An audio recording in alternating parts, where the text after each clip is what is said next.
Hi, Cecilia, thank you. Donald Trump Jr. is standing by. He's going to join us live in just a moment. But first, joining us live, the Democratic nominee for Vice President, Senator Tim Kaine.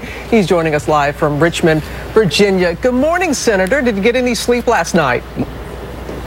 Robin, I got about 3 hours of sleep, but I feel about as good as you can feel with 3 hours of sleep. And you've already cast your vote? I have indeed. We opened the polls at 6 a.m. in Virginia. I got there at quarter till, and by the time I had voted, there was already quite a long line in my neighborhood. I was excited to see that. And we're seeing already long lines all across the country as the polls are opening. Senator, what have you seen so far, be it the early voting and such, these last few days out on the campaign trail that have given you confidence or possibly concern? What have you seen?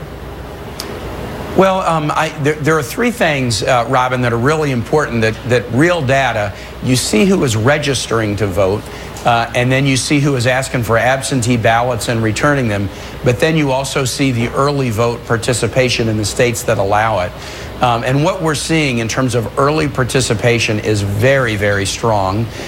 Democracy always works better the more people participate, and I think the energy and enthusiasm about what we believe will be a history-making race, that's the thing that gives me the most, the most feeling of optimism right now. There is a lot of enthusiasm. A number of states are still in play. What has your eye on? Gives you the greatest concern? Well, yeah, there's a couple of states that I call checkmate states. So there's probably 10 or 15 that are battleground states, but the ones we watch really close are checkmate states. Those are states where if we win, we know Hillary will be president. And I say this about North Carolina, Pennsylvania, Florida, Ohio. These are four checkmates. I think if we win any of those four, Hillary will be president. And I think we have a chance to maybe win all of them, but some of them are going to be really close. So we're watching those states very, very closely. Also, look, I'm selfish. Virginia wasn't competitive at all when I got into politics in 1994. Until President Obama won it in 2008, it was assumed to be safe Republican territory. Our polls close at 7 p.m. this evening, so we'll probably know how Virginia is going pretty early tonight, and that will tell us something too.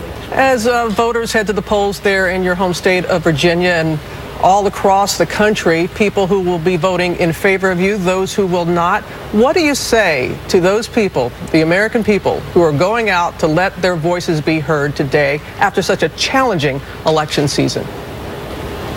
I just encourage them, Robin. I lived in Honduras 35 years ago. It was a military dictatorship and nobody could vote. They prayed for the day that they could elect their leaders. Things like peaceful transfer of power and respecting election results were what they looked at us as setting the example for. So my main pitch to everybody is we are so blessed to have the opportunity to participate in a vigorous way.